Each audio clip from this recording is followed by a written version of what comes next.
Aspirasi sopir angkot yang demo bakal teruskan ke Bodewin Watimena. Puluhan sopir angkot di Ambon, khususnya jalur Laha dan HTW Besar, demo penolakan peralihan jalur Rabu 31 Agustus 2022. Menanggapi aksi demo itu, Asisten Pemerintahan Kota atau Pemkot Ambon, Elkiopas Siloi, mengaku akan meneruskan aspirasi para supir angkot di Ambon kepada penjabat Wali Kota Ambon, Bodewin Watimena.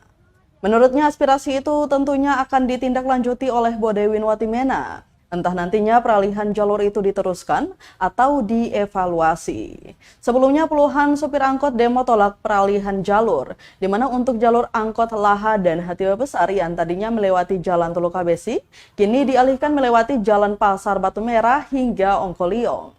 Ia menerangkan kondisi jalanan di pasar jadi faktor utama penolakan peralihan jalur tersebut. Pasalnya kawasan pasar selalu menimbulkan kemacetan.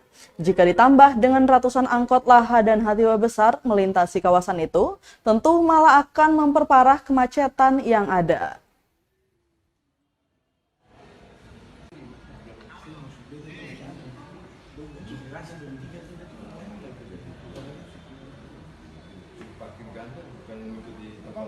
Nah itu seperti apa? Kita mesti cari keseimbangan di sini. Kita mesti cari siapa benar, siapa salah. Tapi kita berusaha untuk bisa menyeimbangkan semua kepentingan yang ada di kota, terutama dari sisi transportasi itu. Jadi kira itu. Dalam informasi yang disampaikan oleh Dinas Perhubungan itu melebihi 300. Lebih 300 angkot. Sudah cukup banyak. Rupanya usaha mobil angkutan ini menggiurkan ya. Jadi orang semua mau usaha mobil angkutan.